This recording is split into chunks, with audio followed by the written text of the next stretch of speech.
الله الرحمن الرحيم.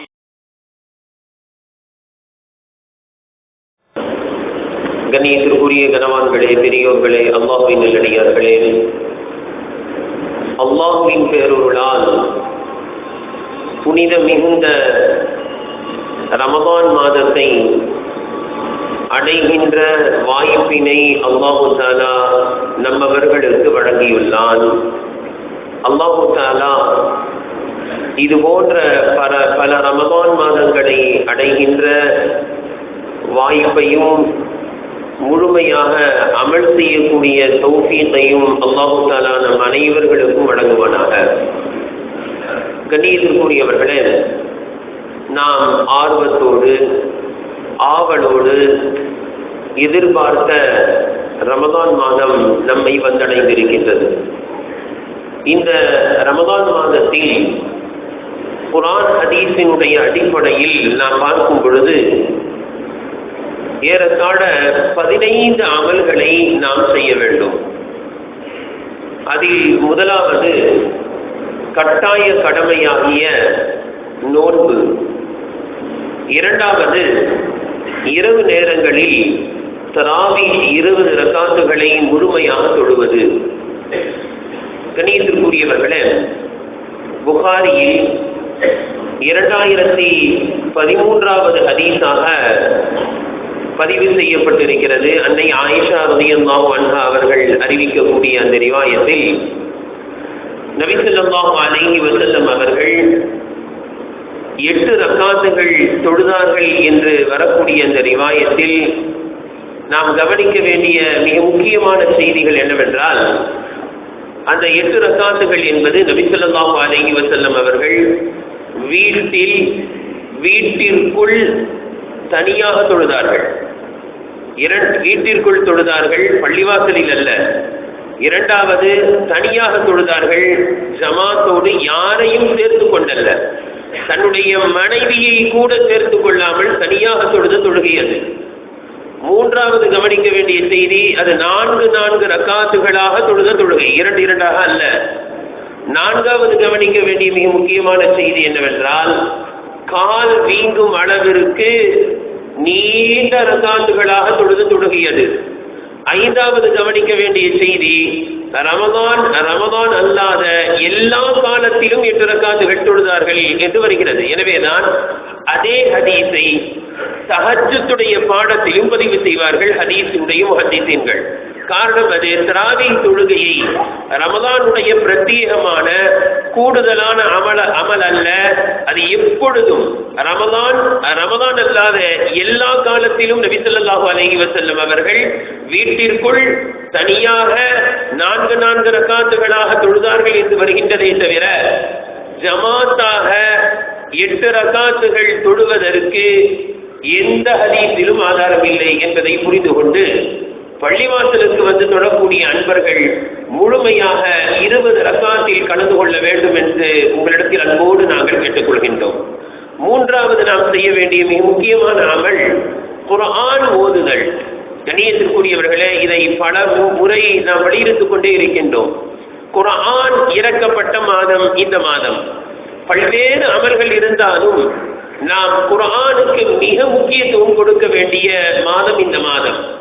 அதற்கு எடுத்துக்காட்டாக ஒரே ஒரு ஹதீஸை சொன்னால் நமக்கு சஹாபாக்கள் இந்த மாதத்தில் குர்ஆன் ஓதுதலுக்கு எந்த அளவிற்கு முக்கியத்துவம் கொடுத்திருக்கிறார்கள் என்பதை நாம் விளங்கிக் கொள்ளலாம். அனஸ் ரலியல்லாஹு அன்ஹு அவர்கள் கூறுகிறார்கள், எங்களிடத்தில் ஸைத் இப்னு சாபித் ரலியல்லாஹு அன்ஹு அவர்கள் கூறினார்கள், நாங்கள் எல்லாம் நபி ஸல்லல்லாஹு அலைஹி வஸல்லம் அவர்களோடு சஹர் உணவை சாப்பிட்டோம். சஹர் உணவை சாப்பிட்டு விட்டு அதற்கு பிறகு எழுந்து சென்று நபி ஸல்லல்லாஹு அலைஹி வஸல்லம் அவர்கள் ஃபஜர் தொழுகையை எங்களுக்கு தொழ வைத்தார்கள் என்று கூறுகிறார்கள். உடனே அனஸ் ரலியல்லாஹு அன்ஹு அவர்கள் ஸைத் இப்னு சாபித் ரலியல்லாஹு அன்ஹு அவர்களிடத்தில் கேட்ட கேள்வி என்ன தெரியுமா? நபி அவர்களோடு சஹர் சாப்பிட்டீர்கள் அல்லவா, அந்த சஹர் சாப்பிட்டதற்கும் இகாமத் சொல்லி தொழ வைத்ததற்கும் மத்தியில் இடையில் எவ்வளவு கால அளவு எவ்வளவு நேரம் இருந்தது என்று கேட்கிறார்கள். அதற்கு ஸைத் இப்னு சாபித் ரலியல்லாஹு அன்ஹு அவர்கள் சொன்ன பதில் என்ன தெரியுமா? 50 ஆயத்துகள் அல்லது 60 ஆயத்துகளை ஓதும் அளவிற்கு இடைவெளி இருந்தது. புகாரியில் வருகிறது. இந்த ஹதீஸிலிருந்து நமக்கு தெரிய வரக்கூடிய மிக முக்கியமான செய்தி என்ன தெரியுமா? சஹர் சாப்பிட்டு முடித்தவுடன் கூட அந்த நேரத்தை சஹாபாக்கள் வீணாக கழித்து விடவில்லை, படுத்து விடவில்லை. அதுவும் இன்றைய காலத்திலே அல்லாஹ் அக்பர், சில பேர் அப்பதான் பயான் பண்ணுவான் டிவியில. கண்ணியத்திற்குரியவர்களே, அது தீனுடைய காரியம் என்று தயவு செய்து நினைத்து விடாதீர்கள்.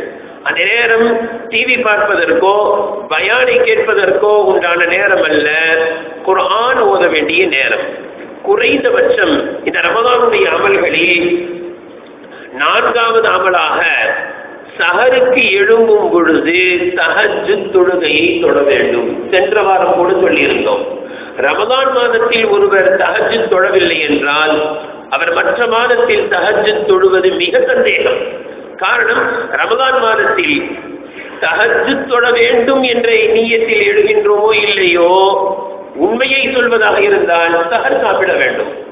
சாப்பிடாம நியத்து வச்சுட்டாருன்னு வைங்களேன், அன்னைக்கு நோம்பு திறக்கிற வரைக்கும் பார்க்கறதுன்னு சொல்லிட்டே இருப்பார். இன்னைக்கு சஹர் சாப்பிடாமலே நோம்பு வச்சுட்டேன், இன்னைக்கு சஹர் சாப்பிடாமலே நோம்பு வச்சுட்டேன். இப்ப எவ்வளவு கவலை! சஹர் சாப்பிடலனா வரக்கூடிய கவலை தஹஜ்ஜுத் தொடவில்லை என்பதற்காக வருவதில்லை, ஃபஜர் தொடவில்லை என்பதற்காக வருவதில்லை. எத்தனையோ பெற்றோர்கள் கல்லூரியில் படிக்கின்ற தன்னுடைய பிள்ளை சஹருக்கு எழுமாமல் நோன்பு வைத்து விட்டால் அன்று முதல் தொடர்ச்சியாக போன் செய்து சஹர் சாப்பிட்டியா, எழுந்துட்டியா என்று கேட்கக்கூடிய எத்தனையோ பெற்றோர்கள் ஃபஜர் தொழுதாயா, எழுந்து விட்டாயா என்பதற்காக போன் செய்வதில்லை. ஆக சஹர் சாப்பிட வேண்டும் என்று எழும்புகின்றோம். அந்த நேரத்தில் 4வது அமலாக தொடர்ந்து தஹஜ்ஜுத் தொழுகையை 30 நாளும் குறைந்தபட்சம் தொழுது விடுவது, இது 4வது அமல். 5வது அமல் இஃப்தாருடைய நேரத்தில் துஆவில் ஈடுபடுவது. இதில் சில அமல்களை குறித்து சற்று விரிவாகவும் இன்ஷா அல்லாஹ் சொல்லப்படும். ஆக 5வது அமல் இஃப்தாருடைய நேரத்தில் துஆவில் ஈடுபடுவது. 6வது அமல் தாராளமாக வாரி வழங்கக்கூடிய தான தர்மங்களை இந்த ரமலானுடைய மாதத்தில் அதிகமாக செய்வது. 7வது அமல் கடைசி 10 இஅ்திகாஃப் இருப்பது. இஅ்திகாஃப் இருக்க வேண்டும் என்று ஏன் சொல்லப்படுகிறது? முழுமையாக அமலில் ஈடுபட வேண்டும் கடைசி 10. ஆனால் பலவீனம் என்ன தெரியுமா? இந்த 20 நாள் கூட அமல் செஞ்சிருவோம், கடைசி 10 ஆக மோசமாக ஆகிவிடுகிறது. துணி எடுப்பது, அது இது எல்லாம் ஷைத்தான் நம்மை அந்த கடைசி 10 ஏமாற்றி விடுகின்றான். எனவே இப்பொழுது இருந்தே மிக கவனமாக இருக்க வேண்டும். இன்னும் சொல்ல போனால் ரமதான் ஆரம்பிப்பதற்கு முன்பாகவே நம்முடைய உலக தேவைகளை முடிக்க முயற்சி செய்ய வேண்டும். ஆனா நமக்கு ஒரு புருஷவாகத்தை பொறுத்த வரைக்கும் துணி எடுப்பதற்கு மிகப்பெரிய தூரம் எல்லாம் பயணம் செய்ய வேண்டிய அவசியம் இல்லை. வீட்டை விட்டு வெளியில் சென்றால் துணி கடைகள் வரிசையாக இருக்கிறது. எனவே அதற்கு மிகப்பெரிய ஒரு காலத்தை செலவழிக்க வேண்டிய அவசியம் இன்ஷா அல்லாஹ் நமக்கு இல்லை. எனவே கண்ணியத்திற்குரியவர்களே, அந்த கடைசி 10 நாளில் பெண்களாக இருந்தால் அவர்களை வீட்டில் ஒரு இடத்தில் இஅ்திகாஃப் இருக்க வைப்பது. பயந்தர வேணாம், பெண்களை இஅ்திகாஃப் இருக்க வச்சா நமக்கு சஹர் சாப்பாடு எப்படி? அவர்கள் உள்ளேயே இருந்து கொண்டு சமைத்தும் கொள்ளலாம். வேற உதாரணத்திற்கு நம்முடைய மனைவி இஅ்திகாஃபில் அமர செய்கின்றோம். நமக்கு வாலிப பிள்ளைகள் உணவை சமைக்கக்கூடிய அளவிற்கு பெரிய பிள்ளைகள் இருக்கிறார்கள் என்றால் அவர்களை சமைக்க சொல்ல வேண்டும். அம்மா இஅ்திகாஃப்ல இருக்காங்க, நீ சம. கணியத்திற்குரியவர்களே, அப்படி சமைக்குவதற்கு வேறு வழி இல்லை என்று சொன்னால் இஅ்திகாஃப் இருக்கக்கூடிய பெண்களே சமைத்து விட்டு உடனடியாக அந்த இடத்திற்கு மீண்டும் வந்து அமர்ந்து கொள்ளலாம், அனுமதி தாராளமாக இருக்கிறது. ஆக ஆண்கள் பள்ளிவாசலுக்கு வந்து இஅ்திகாஃப் இருக்க முயற்சி செய்வது, பெண்கள் வீட்டிலேயே இஅ்திகாஃப் இருப்பது. 8வது அமல் அந்த கடைசி 10 நாளில் குறிப்பாக ஒற்றைப்படை இரவுகளில் அவர்கள் இஅ்திகாஃப் இருப்பவர்களாக இருந்தாலும் சரி, இஅ்திகாஃப் இருக்க முடியாதவர்களாக இருந்தாலும் சரி, அனைத்து நபர்களும் ஒற்றைப்படை இரவு முழுவதும் அமல் செய்ய முயற்சி செய்வது. 9வது அமல் நோன்பு திறக்க ஏற்பாடு செய்வது. இதையெல்லாம் சென்ற வாரம் சொல்லியிருக்கின்றோம். 10வது அமல் லா இலாஹ இல்லல்லாஹ் என்ற திருக்கலிமாவை அதிகமாக முடிவது. 11வது அமல் அல்லாஹ்விடத்தில் பாவ மன்னிப்பை அதிகமாக கேட்பது. ரமலான் மாதத்தில் அதிகமாக அல்லாஹ்விடத்தில் இஸ்திக்ஃபார் செய்வது. ஒரு நிமிடம் கூட, ஒரு வினாடி கூட கண்ணியத்திற்குரியவர்களை வீணாக கழித்து விடக்கூடாது. அமர்ந்து குர்ஆன் ஓதலாம், தொடலாம், இதற்கெல்லாம் வாய்ப்பு இல்லை. நீங்கள் வாகனத்தில் சென்று கொண்டிருக்கிறீர்கள், அந்த நேரத்தை கூட வீணாக கழித்து விடக்கூடாது. லா இலாஹ இல்லல்லாஹ் என்ற திருக்கலிமாவை மொழிந்து கொண்டே இருக்கலாம்.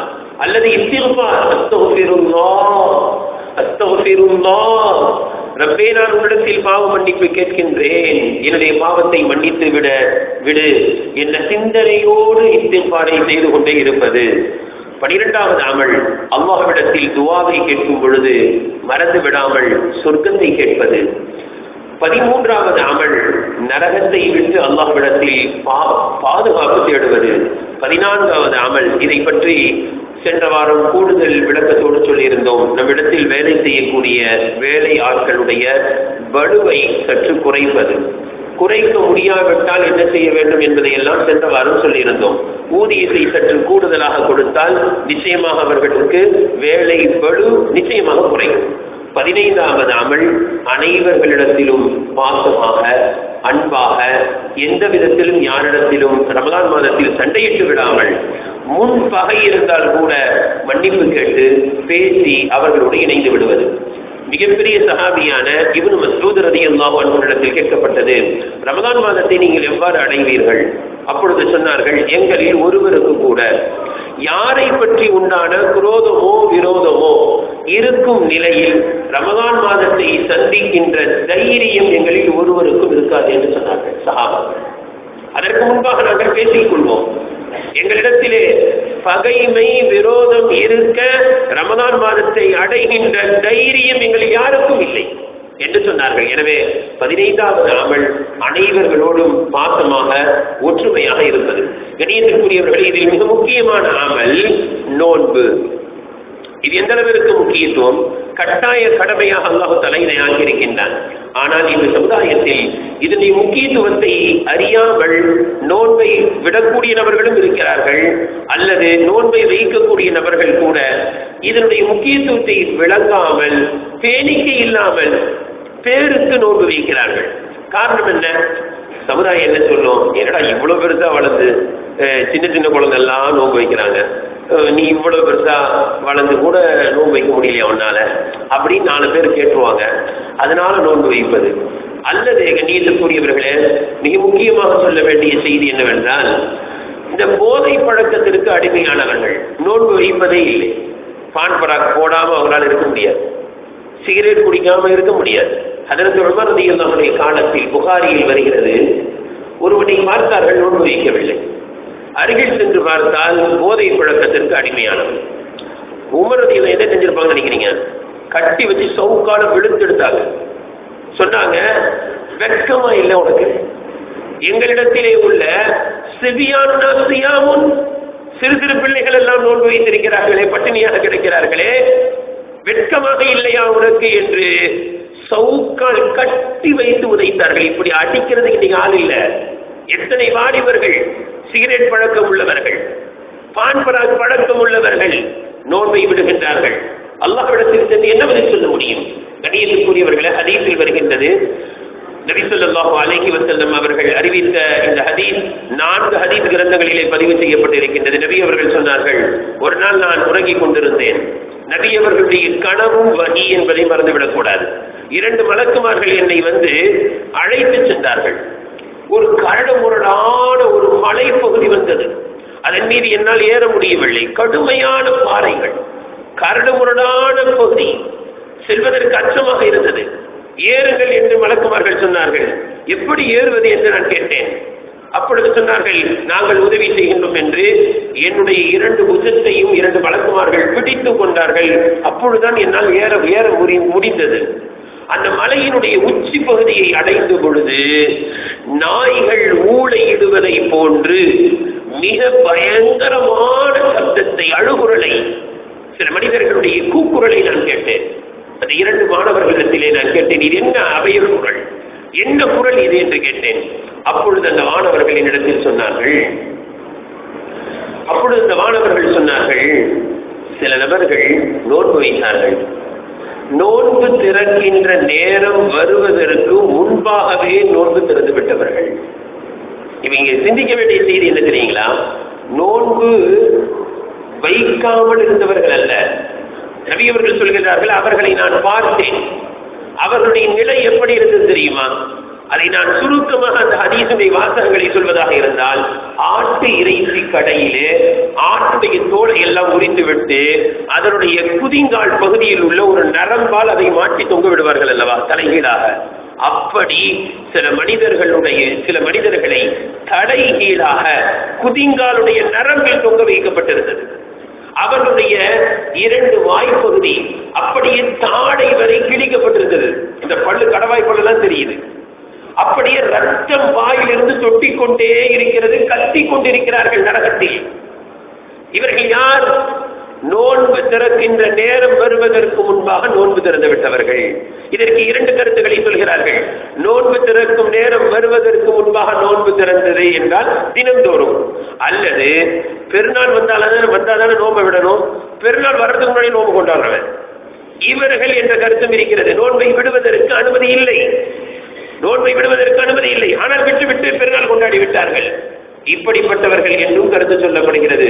கண்ணியத்திற்குரியவர்களை நாம் யோசிக்க வேண்டிய செய்தி, நோன்பு வைத்து முன்னாடியே நோன்பு திறந்தவங்களுக்கு இந்த தண்டனை தான், அறவே நோன்பு வைக்காதவர்களுக்கு என்ன தண்டனை கிடைக்கும்? எல்லாம் பாதுகாப்பானாங்க. எனவேதான் நபி அவர்கள் சொன்னார்கள், ஒரு மனிதன் வேண்டுமென்றே ரமதானுடைய ஒரே ஒரு நாள் நோன்பை விட்டுவிட்டால், ஒரே ஒரு நாள் நோன்பை வேண்டுமென்று தக்க காரணம் என்று விட்டுவிட்டால், அவன் வாழ்நாள் முழுவதும் நோன்பு வைத்தாலும் ரமதானுடைய ஒரே ஒரு நோன்பிற்கு ஈடாக, ஒரு நோன்புக்கு ஈடாக என்று சொன்னால், ரமதானுடைய ஒவ்வொரு நொடியும் எவ்வளவு முக்கியமானது என்பதை நாம் தெரிந்து கொள்ள வேண்டும். கண்ணியத்திற்குரியவர்களே, இதே போன்று நமக்கெல்லாம் புரிந்து கொள்வதற்கு ஒரு ஹதீஸை சொல்ல வேண்டும். இந்த ரமதானுடைய கண்ணியம் நமக்கு தெரிவதில்லை. இதனுடைய ஒவ்வொரு வினாடியும் எவ்வளவு மகத்துவத்திற்குரியது. ஹதீஸில் வருகிறது, ஒரு சஹாபி கனவில் பார்க்கிறார்கள். தல்ஹா ரலியல்லாஹு அன்ஹு அவர்கள் என்றுதான் நினைக்கின்றேன். கனவு பார்க்கிறார்கள். அவர்கள் சொல்கிறார்கள், யமன் தேசத்திலிருந்து 2 நண்பர்கள் ஒன்றாக வந்து ஒன்றாக ஒரே தினத்தில் இஸ்லாத்தை ஏற்றுக்கொண்டார்கள். 2 நண்பர்கள் ஒன்றாக இஸ்லாத்தை ஏற்றுக்கொண்டார்கள். அவர்கள் இருவரும் அல்லாஹ்வின் பாதையில் ஜிஹாதுக்கு சென்றார்கள். ஒரு முறை ஒரு நண்பர் அந்த ஜிஹாதிலே கொல்லப்பட்டு ஷஹீதாக வீர மரணம் எய்துவிட்டார். அவருடைய நண்பர் சலாமத்தாக திரும்பி வந்து விட்டார். 1 வருடம் கழித்து அவர் வீட்டில் இருந்த நிலையில் மரணம் அடைந்து விட்டார். நான் கனவில் பார்த்தேன், 2ஆவதாக மரணித்தவர் முதலில் சொர்க்கத்திற்கு செல்கிறார். எனக்கு மிகப்பெரிய ஆச்சரியம். காலையில் இருந்தவுடனே கனவு ஞாபகத்துக்கு வந்துருச்சு. முதல் மனிதர் முதலாவதாக மரணித்தார், ஷஹீதாக மரணித்தார், முதலில் உலகத்தை விட்டு சென்று விட்டார். அப்படியானால் சொர்க்கத்தில் அவரெல்லவா முதலில் செல்ல வேண்டும்? இவர் 2ஆவதாக செல்கிறார், அதுவும் ஷஹீத் அல்ல, வீட்டில் இருந்த நிலையில் மரணித்தார். நான் சென்று நபி ஸல்லல்லாஹு அலைஹி வஸல்லம் கேட்டேன். நபி ஸல்லல்லாஹு அலைஹி வஸல்லம் அவர்கள் சொன்னார்கள், இதில் என்ன ஆச்சரியம் இருக்கிறது? அவர் 1 வருடம் முழுவதும் தொழுதிருக்கிறார். ஒரு ரிவாயத்தில் தெளிவா ரசூலுல்லாஹ் சொல்றாங்க, 1800 ரகாத்துகள், 1800 வக்து தொழுகையை தொழுதிருக்கிறார். நீங்க 360 நாளை 5ஆல் பெருக்கினால் 1800 வரும். 1800 ஐவேளை தொழுகைகளை அவர் தொழுதிருக்கிறார். 1 வருடம் ரமலான் மாதத்தை கூடுதலாக அவர் அடைந்திருக்கிறார். இந்த 2ம் அவரை விட இவரை சொர்க்கத்திற்கு கொண்டு சென்று விட்டது விரைவாக என்று சொன்னார்கள். என்றால் நமக்கு கிடைத்திருக்கக்கூடிய இந்த ரமலான் மாதம் எவ்வளவு மிக முக்கியமானது என்பதை நாம் தெரிந்து கொள்ள வேண்டும். கண்ணியத்திற்குரியவர்களே, இதில் மிக முக்கியமானது நோன்பு. இந்த நோன்பை குறித்து நபி ஸல்லல்லாஹு அல்லாஹ் தஆலா இதை கடமை என்று சொல்லும் பொழுது எப்படி சொல்கிறான் தெரியுமா? ஹஜ், ஜகாத்து, தொழுகை எல்லாமே முந்தைய சமுதாயத்தின் மீது கடமைதான். ஆனால் அதையெல்லாம் குறித்து முந்தைய சமுதாயத்தின் மீது தொழுகை கடமையாக இருந்தது என்றெல்லாம் அல்லாஹ் சுட்டி காட்டவில்லை. ஆனால் நோன்பை மட்டும் அல்லாஹ் தஆலா சொல்லும் பொழுது முந்தைய சமுதாயத்தின் மீது எப்படி கடமையோ அதே போன்று உங்கள் மீது கடமை என்று சொல்கிறான். இதற்கு என்ன காரணம்? முஹத்திஸீன்கள் பல்வேறு கருத்துக்களை சொல்கிறார்கள். மிக முக்கியமாக 3 கருத்து என்னவென்று சொன்னால், இதனுடைய முக்கியத்துவத்தை அல்லாஹ் தஆலா காட்டுகிறான். நோன்பு இல்லாமல் எந்த சமுதாயமும் இல்லை, முக்கியமானது, அந்த அளவுக்கு முக்கியமானது. கணியத்திற்குரியவர்களே, இரண்டாவது சொல்கிறார்கள், நோன்பில் ஒரு விதமான சிரமம் இருக்கிறது இல்லையா? காலையில் இருந்து அது முதல் நோன்பு வச்சுட்டு உட்கார்ந்துருக்கோம். இன்னைக்கு முதல் நோம்புல என்ன செய்யும்? கொஞ்சம் கண்டிப்பாக அதனுடைய சோர்வுகள் தெரியும். அதிலும் குறிப்பாக வெயிலில் நின்று வேலை செய்பவர்கள், நின்று கொண்டே வேலை செய்யக்கூடியவர்கள், சுற்றி சுற்றி வியாபாரம் செய்யக்கூடியவர்கள், வேர்வை சிந்தி உழைத்துக் கொண்டே நோன்பு வைக்கக்கூடியவர்கள், இவர்களுக்கு ஏற்படக்கூடிய அந்த சிரமம் அல்லாஹ்வை தவிர யாராலும் புரிந்து கொள்ள முடியாது. அவர்களுக்கு ஏற்படக்கூடிய அந்த தாக உணர்வு அல்லாஹ்வை தவிர யாராலும் புரிந்து கொள்ள முடியாது. இது ஒரு சிரமம்.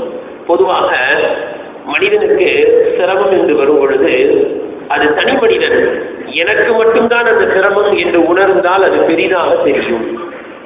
உதாரணத்திற்கு வீட்டில் இருக்கும் பொழுது கரண்ட் போயிடுச்சுன்னு வைங்க, முதல் வேலையா என்ன செய்யணும்னு நினைக்கிறீங்க? வெளியில போய் அப்படியே பார்க்கறது. எல்லார் வீட்லையும் கரண்ட் இருக்கானு, எல்லார் வீட்லையும் கரண்ட் போயிடுச்சுன்னு வைங்களேன், அது தூண்டு இல்லைன்னு எல்லார் வீட்லையும் தான் போயிருக்கு. சீக்கிரம் வெளியில வந்து பாக்குறாரு, எல்லார் வீட்லையும் லைட் எரியுது. இப்ப என்ன செய்யும்? டொக்கும் இப்பதான் என்னமோ இப்பதான் கரண்ட் போட மாதிரி ரொம்ப வேக்கிற மாதிரி ஃபீலிங். காரணம் என்ன? அந்த சிரமம் இவருக்கு மட்டும் என்று உணர்கிறார். அல்லாஹ் சொல்கிறான், நோன்பு என்ற சிரமம் உங்களுக்கு மட்டுமல்ல, உங்களுக்கு முன்னால் இருந்தவர்கள் அனைவர்களும் நோன்பு வைத்திருக்கிறார்கள். மூன்றாவது மிக முக்கியமான காரணம் என்ன தெரியுமா? நோன்பு என்றால் என்ன? பட்டினியாக இருப்பது. இது ஒரு விதத்தில் பனிஷ்மெண்ட் மாதிரி தெரியுது. அல்லாஹ் சொல்றான், பனிஷ்மெண்ட் தயவு செஞ்சு நினைச்சிடாதீங்க. பனிஷ்மெண்டாக இருந்திருந்தால் உங்களுக்கு மட்டும் என்று சொல்லியிருப்பேன். நமக்கு மட்டும் நோன்புன்னா அல்லாஹ் நமக்கு பனிஷ்மெண்ட் கொடுத்துட்டான்னு நினைக்கலாம். இது ஒரு யூனிஃபார்ம், ஒரு யூனிஃபார்மான ஒரு இபாதத். இது குறிப்பிட்ட நபர்களுக்கு மட்டும் நான் கொடுக்கவில்லையே, குறிப்பிட்ட நபர்களுக்கு மட்டும் கொடுத்திருந்தால் பனிஷ்மெண்ட் நினைக்கலாம். இது ஒரு சிறந்த இபாதத். இந்த இபாதத்தை அனைவர்களும் செய்திருக்கிறார்கள், அதை நீங்களும் செய்யுங்கள் என்று சொல்கிறான்.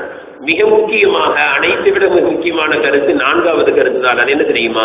அல்லாஹ் இப்படி சொல்ல வருகிறானாம், நோன்பு நீங்கள் மட்டும் வைக்கவில்லை, நினைவில் வையுங்கள், உங்களுக்கு முன்பிருந்தவர்கள் நோன்பு வைத்திருக்கிறார்கள், எல்லா சமுதாயம் நோன்பு வைத்திருக்கிறார்கள். உங்களுக்கு முன்னால் வந்த ஆதம் அலைஹிஸ்ஸலாம் அவர்கள் முதல் கொண்டு எல்லா சமுதாயம் நோன்பு வைத்திருக்கிறார்கள். அவர்கள் வைத்த நோன்பையும் நான் பார்த்திருக்கிறேன். அதே நோன்பை உங்களுடைய கைவசத்தில் கொடுக்கின்றேன். நான் பார்க்க விரும்புகின்றேன், யார் மிக சிறந்த முறையில் மிகவும் பேடிக்கையாக நோன்பு வைத்து காட்டுகிறீர்கள் என்று அல்லாஹ் தஆலா நம்மிடத்தில் நோன்பை கொடுத்து வைத்திருக்கிறார். உதாரணமாக நம்ம தொடர்ந்து ஒரு டைலர்கிட்ட தட்டிக்கிட்டே இருப்போம், ட்ரெஸ் புதுசா ஒரு கடை ஒருத்தர் போட்டிருப்பார், அவர்கிட்ட போய் சொல்லுவோம், பாருங்க எப்பவுமே அவர்கிட்ட தான் கொடுப்பேன், நல்லா தான் தைக்கிறேன், இந்த வாட்டி உங்ககிட்ட கொடுக்குறேன் அப்படின்னு என்ன அர்த்தம்? அவரை விட சிறந்த முறையில் நீங்கள் தைத்து கொடுக்க வேண்டும் என்பதுதானே பொருள். அந்த பொருளில் அல்லாஹ் சொல்கின்றான், உங்களுக்கு முன்னால் இருந்தவர்கள் எல்லாம் நோன்பு வைத்தார்கள், அவர்களுடைய நோன்பையும் நான் பார்த்து விட்டேன். கடைசி சமுதாயம் நீங்கள். அந்த நோன்பு இப்பொழுது உங்களுடைய கைவசத்தில் வந்திருக்கின்றது, பார்க்கலாம் நீங்கள் எப்படி வைத்து காண்பிக்கின்றீர்கள் என்று அல்லாஹ் கேட்கிறான். எனவே கண்ணியத்துக்குரியவர்களே, நோன்பை மிக பேடிக்கையாக வைக்க வேண்டும். எனவேதான் ஹதீஸில் நபி ஸல்லல்லாஹு அலைஹி வஸல்லம் அவர்கள் இது குறித்து மிக அழகாக நமக்கு தெளிவுபடுத்தியிருக்கிறார்கள். ஒரு ஹதீஸில் வருகிறது, உங்களில் யாராவது நோன்பு வைத்தால் நோன்பு வைத்துக் கொண்டு ஏசி பேசாதீர்கள், கத்தி பேசாதீர்கள், ஆபாசமாக பேசிவிடாதீர்கள், ஆபாசமான காட்சிகளை பார்த்து விடாதீர்கள். இன்னைக்கு எதை விட்டாலும் மொபைலை விட தயாரில்லை, நெட்டு விட தயார் இல்லை. அந்த மொபைல்ல நெட்டு இல்லைன்னா இவன் நெட்டு காலம் போல, மொபைல் கையில இருக்கு, நெட்டு காலியாயிடுச்சு, முடிஞ்சு, அவ்வளவுதான். கணியத்திற்குரியவர்களை நபி ஸல்லல்லாஹு அலைஹி வஸல்லம் அவர்கள் சொன்னார்கள், அது அப்படிப்பட்ட ஆபாசங்களை நீங்கள் செய்து விடாதீர்கள். சொல்லிவிட்டு சொன்னார்கள், யாராவது உங்களை வந்து திட்டினால், யாராவது உங்களிடத்தில் சண்டைக்கு வந்தால் கூட நான் நோன்பாளி என்று மட்டும் சொல்லுங்கள். இதற்கு இந்த ஹதீஸுக்கு முஹத்திஸீன்கள் அழகா ஒரு விளக்கம் சொல்றாங்க. சுருக்கமா என்ன தெரியுங்களா? ரசூலுல்லாஹ் சொன்னாங்க, நோன்பு வைத்துக் கொண்டு நீங்களாகவும் வம்புக்கு செல்லாதீர்கள், வந்த வம்பிற்கும் செல்லாதீர்கள். சில பேர் பொறுமையா சொல்லுவாங்க, என் பழக்கம் என்ன தெரியுமா, வீண் வம்புக்கு போக மாட்டேன், ஆனா வந்த வம்பை விட மாட்டேன் அப்படின்னு பெருமையாலாம் சொல்லுவாங்க. ரசூலுல்லாஹ் சொல்றாங்க, நோன்பு வச்சிருக்கீங்களா? நீங்க நோன்பு வச்சிருக்கீங்களா? வீண் வம்புக்கு போகக்கூடாது மட்டுமல்ல, வந்த வம்புக்கும் செல்லக்கூடாது. யாராவது உங்களை வந்து திட்டினால் வழியை வந்து சண்டைக்கு வரான், அப்ப கூட சண்டைக்கு போக கூடாது. வந்த வம்பிற்கும் நோன்பு வைத்துக் கொண்டு செல்லக்கூடாது என்றால் எவ்வளவு பேடிக்கையாக நோன்பு வைக்க வேண்டும் என்பதை புரிந்து கொள்ள வேண்டும். ஒரு ஹதீஸில் வருகிறது, நோன்பு வைத்துக் கொண்டு பொய் சொல்லிக் கொண்டிருக்கிறார், நோன்பு வைத்துக் கொண்டு புறம் பேசிக் கொண்டிருக்கிறார். நபி அவர்கள் சொல்கிறார்கள், இவர்கள் நோன்பு வைப்பது, பட்டினியாக கிடப்பது அல்லாஹ்விற்கு எந்த தேவையும் இல்லை, இவர்கள் நோன்பு வைத்து எந்த பலனும் இல்லை என்று சொல்கிறார்கள். காரணம் என்ன? இதற்கு முஹத்திஸீன்கள் அழகான விளக்கம் தருகிறார்கள். நோன்பு என்றால் என்ன? நோன்பு என்றால் என்ன? ஹலாலையே ஹராமாக ஆக்கிக் கொள்வது, அதாங்க நோன்பு. ஹலால், பியூர் ஹலால். பசித்தால் சாப்பிடுவது ஹராமா? ஹலால். தாகம் எடுத்தால் தண்ணீர் குடிப்பது ஹராமா? ஹலால். ஆனால் ரமலான் மாதம் துவங்கி விட்டால் தாகம் எடுத்தாலும் தண்ணீர் குடிக்க மாட்டேன். ஹலாலை ஹராமாக்கிக் கொள்வது. நபி அவர்கள் கேட்கிறார்கள், நோன்பு என்ற பெயரில், ரமலான் என்ற பெயரிலே ஹலால், உங்களுடைய மனைவி ஹலால், ஆனால் ஹராமாக்கி கொண்டீர்கள். ஹலாலையே நீங்கள் ஹராமாக ஆக்கி கொண்ட பொழுது டிவி பார்ப்பது எப்பொழுதுமே ஹராம், ஆபத்தை பார்ப்பது எப்பொழுதுமே ஹராம், பொய் சொல்வது எப்பொழுதுமே ஹராம், புறம் பேசுவது எப்பொழுதுமே ஹராம். ஹலால ஹராம் ஆக்கிட்டீங்களே, ஹராம் எப்பொழுதுமே ஹராம், அதை ஏன் இன்னும் ஹராமாக கருதவில்லை என்று கேட்கிறார்கள். ஹலால ஹராமாக்கி உட்கார்ந்து இருக்கீங்களே, இது ஒரு பயிற்சி அல்லவா? ஹலாலையே ஹராமாக ஆக்கி கொண்டீர்கள் என்றால் இதை பயிற்சியாக ஆக்கி ஹராமை நீங்கள் ஹராமாக ஆக்கிக் கொள்ள வேண்டாமா? அதைத்தான் அல்லாஹ் சொல்கின்றான், லஅல்லகும் தத்தகூன், இரையச்சம் உடையவர்களாக ஆகுவதுதான் நோன்பின் நோக்கம் என்று அல்லாஹ் தஆலா சொல்கின்றான்.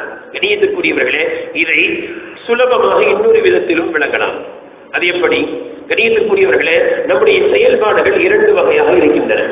ஒன்று அல்லாஹ்விற்கு பிடித்தமான செயல்கள், ஒன்று அல்லாஹ்வுக்கு பிடித்தமான செயல்கள், அப்பனா மற்றொன்று அல்லாஹ்வுக்கு பிடிக்காத செயல்கள். ஆனால் பிடித்தமான செயல்கள் என்று சொல்கிறோம் அல்லவா, அதை சில மனிதர்கள் செய்யும் பொழுது அல்லாஹ்விற்கு மிகவும் பிடிக்கும்.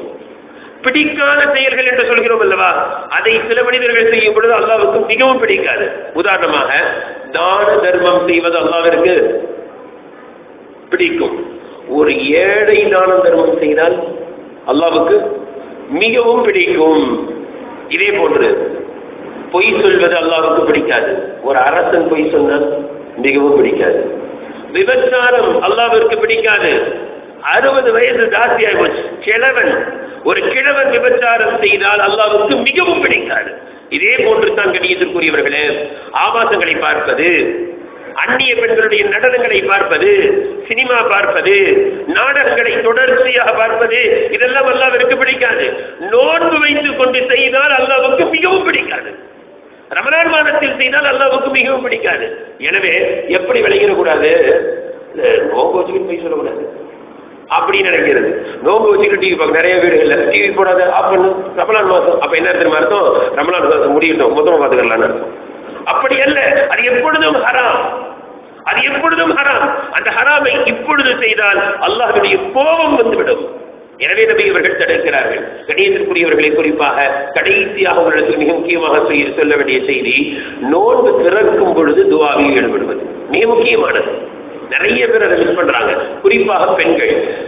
துஆவில் ஈடுபட வேண்டும் என்றால் ஹதீஸில் வரக்கூடிய ஒரு செய்தியின்படி நாம் அமல் செய்தால் துஆவில் ஈடுபடலாம். கணியத்திற்கு ஹதீஸில் என்ன வருது? ரசூலுல்லாஹி ஸல்லல்லாஹு அலைஹி வஸல்லம் அவர்கள் நோன்பு திறப்பார்கள். எதை வைத்து? பேரிச்சம்பழத்தை வைத்து. பேரிச்சம்பழம் இல்லாவிட்டால் தண்ணீரை வைத்து நோன்பு திறங்கள் என்று சொல்கிறார்கள். அப்ப அதிலிருந்தே தெரிஞ்சுக்கலாம், பேரிச்சம்பழம் வாங்க வசதி இல்லாதவர்கள் கூட சமுதாயத்தில் இருப்பார்கள். பேரிச்சம்பழம் கிடைக்காட்டி தண்ணீரை வச்சு நோன்பு திறங்கன்னு சொல்றாங்க இல்லையா? அப்ப தண்ணீரை வைத்து நோன்பு திறப்பார்கள். ஒரு சில ரிவாயத்தில் வருது, ரசூலுல்லாஹி ஸல்லல்லாஹு அலைஹி வஸல்லம் அவர்கள் அல்லது நெருப்பு படாத, இதெல்லாம் நீங்க நல்லா விளங்க வேண்டிய செய்தி, லம் துஸிபுஹும் நார், நெருப்பு படாத பொருளை கொண்டு நோன்பு திறப்பார்கள். நெருப்பு படாத பொருள் எது? நாம குடிக்கிற கஞ்சா ஃபஜ்ரிலிருந்து நெருப்பு, ஃபஜ்ரிலிருந்து நெருப்பிலே தான் இருக்கு. ஆனா நாம சொல்றோம் அது இல்லாம நோம்பு மாதிரி இருக்காது. ஆனால் வருத்தத்திற்குரிய விஷயம் என்ன தெரியுமா? வருத்தத்திற்குரிய விஷயம், அந்த நோன்பு கஞ்சை காய்ச்சக்கூடிய யாரும் நோன்பு வைப்பதே இல்லை. 99% வருத்தத்தோடு சொல்கின்றேன், விதிவிலக்கு இல்லாமல் அந்த புண்ணியவான்களுடைய கையினால் காய்ச்சப்பட்ட கஞ்சி மூலமாகத்தான் நாம் நோன்பு திறந்து கொண்டிருக்கின்றோம். கேட்டா என்ன சொல்ல வேண்டியது? அடுப்புல நிக்கிறோம், அது இதுன்னு. இப்பெல்லாம் கேஸுங்க, அடுப்புல கிடையாது, அது அந்த கப்பி இருக்கு, கரண்டி இருக்கு, இங்க இருந்துகிட்டே தூரமா. இதுக்கு நோன்பு வைக்கிறது இல்லை. தெள்ள தெளிவாக பட்ட பகலில் சாப்பாடை கொண்டு வந்து சாப்பிடுகிறார்கள். இது எல்லா பள்ளியும் நடக்கிறது. தடுத்து நிறுத்த வேண்டும். நோன்பு என்றால் என்ன? நோன்பு கஞ்சி காய்ச்சல விட்டுலாமா? எத்தனையோ பேர் உழைக்கிறார்கள், வேர்வை செஞ்சு உழைக்கிறார்கள், நோன்பு வைக்கிறார்களே. நோன்பு கஞ்சை காற்றக்கூடிய நாம் நோன்பு வைக்காவிட்டால் இது எவ்வளவு பெரிய கை சேதம். கரியத்திற்குரியவர்களே, துவாவில் ஈடுபடாமல் பெண்கள் இருப்பதற்கு காரணம் என்ன? அப்பதான் உங்களை வடை சுட சொல்றது, பஜ்ஜி சுட சொல்றது, அந்த ஜல்லி கஞ்சி அந்த கரண்டியை வச்சுக்கிட்டு அடுப்பக்கரையிலே நோன்பு தந்துறாங்க எத்தனையோ பெண்கள். எனவே கணியத்திற்குரியவர்களே, நெருப்புப்படாத பொருள் என்பது கொஞ்சம் சிரமப்படாமல் புரிந்து கொள்ள வேண்டும். பழங்கள் கொஞ்சம் செலவு செய்ய மாற்றப்படாதீங்க. நீங்க வாங்குற சமோசா அதெல்லாம் இருக்கு, கிதாபுல தெளிவா எழுதியிருக்காங்க. இந்த ஹதீஸ் கீழே ரசூல் என்ன சொல்லுவாங்க செய்வாங்க? நெருப்பு படாத பொருளை கொண்டு நோன்பு திறப்பார்கள்.